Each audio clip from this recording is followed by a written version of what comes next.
اعوذ باللہ من الشیطان الرجیم بسم اللہ الرحمن الرحیم۔ السلام علیکم ناظرین، آپ دیکھ رہے ہیں اسلامک پوسٹ۔ امید ہے آپ سب خیریت سے ہوں گے۔ ناظرین، آج میں آپ کو شب قدر کی یعنی رمضان المبارک کی 27ویں رات کی نہایت ہی اہم اور مجرب دعا بتا رہی ہوں۔ لیکن ناظرین، یہ سب جاننے کے لیے ہمارے ساتھ آخر تک رہیے گا، ہماری ویڈیو کو لائک کیجیے گا اور ہمارے چینل کو سبسکرائب کر دیجیے گا تاکہ ناظرین آئندہ آنے والے وظائف آپ کو بآسانی اور بر وقت پہنچ سکیں۔ تو ناظرین آغاز کرتے ہیں۔ شب قدر ایک مبارک رات ہے جو رمضان المبارک کے آخری عشرہ میں ہوتی ہے۔ اس رات کی عبادت 1000 مہینے کی عبادت سے بھی زیادہ بہتر ہے۔ اسی لیے شب قدر بہت ہی فضیلت والی رات ہے، لہٰذا شب قدر میں زیادہ سے زیادہ نوافل اور ذکر الہی کرنا چاہیے تاکہ ہمیں شب قدر کے فوائد حاصل ہو جائیں۔ حضرت عائشہ رضی اللہ تعالی عنہا سے روایت ہے کہ رسول اللہ صلی اللہ علیہ وسلم نے مجھ سے فرمایا، عائشہ آج کون سی رات ہے؟ انہوں نے عرض کیا، اللہ اور اللہ کے رسول ہی بخوبی جانتے ہیں۔ رسول اللہ صلی اللہ علیہ وسلم نے فرمایا، آج رمضان المبارک کی 27ویں رات ہے یعنی شب قدر ہے۔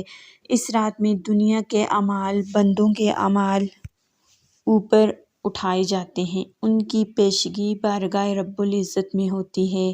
اللہ تعالیٰ اس رات بنی کلب کی بکریوں کے بالوں کی تعداد میں لوگوں کو دوزخ سے آزاد کرتا ہے۔ کیا تم آج کی رات مجھ سے عبادت کی آزادی دیتی ہو؟ میں نے عرض کی، یا رسول اللہ صلی اللہ علیہ وسلم کیوں نہیں؟ پھر آپ صلی اللہ علیہ وسلم نے نماز پڑھی اور قیام میں تخفیف کی، سورہ فاتحہ کی ایک چھوٹی سورت پڑھی اور پھر آدھی رات تک آپ سجدے میں رہے، پھر کھڑے ہو کر دوسری رکعت پڑھی اور پہلی رکعت کی طرح اس میں بھی قرات فرمائی اور پھر آپ سجدے میں چلے گئے۔ یہ سجدہ فجر تک رہا۔ میں دیکھتی رہی، مجھے یہ اندیشہ ہو گیا کہ اللہ تعالیٰ نے اپنے رسول کی روح مبارک قبض فرما لی ہے۔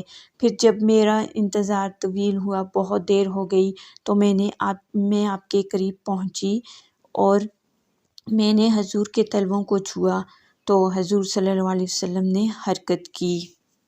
نبی کریم صلی اللہ علیہ وسلم سجدے میں یہ الفاظ ادا فرما رہے تھے، الہی میں تیرے عذاب سے تیری عفو اور بخشش کی پناہ میں آتا ہوں، تیرے قہر سے تیری رضا کی پناہ میں آتا ہوں، تجھ ہی سے پناہ چاہتا ہوں، تیری ذات بزرگ ہے، میں تیری شایان شان ثنا بیان نہیں کر سکتا، تو ہی آپ اپنی ثنا بیان کر سکتا ہے اور کوئی نہیں بیان کر سکتا۔ صبح کو میں نے عرض کی، آپ صلی اللہ علیہ وسلم سجدے میں ایسے کلمات ادا فرما رہے تھے، ویسے کلمات میں نے آپ کو پہلے کبھی کہتے ہوئے نہیں سنا۔ آپ صلی اللہ علیہ وسلم نے فرمایا، کیا تم نے یاد کر لیے؟ میں نے کہا، جی ہاں۔ آپ نے فرمایا، خود بھی یاد کر لو اور دوسروں کو بھی سکھاؤ، کیونکہ جبریل علیہ السلام نے مجھے سجدے میں ان کلمات کو ادا کرنے کا حکم دیا تھا۔ ناظرین، شب قدر کی ایک انتہائی اہم دعا اور مجرب دعا یہ ہے، اللہم انک عفو کریم تحب العفو فاعف عنی یا غفور یا غفور یا غفور۔ ناظرین، شب قدر کی یہ بہت ہی مجرب اور بابرکت دعا ہے۔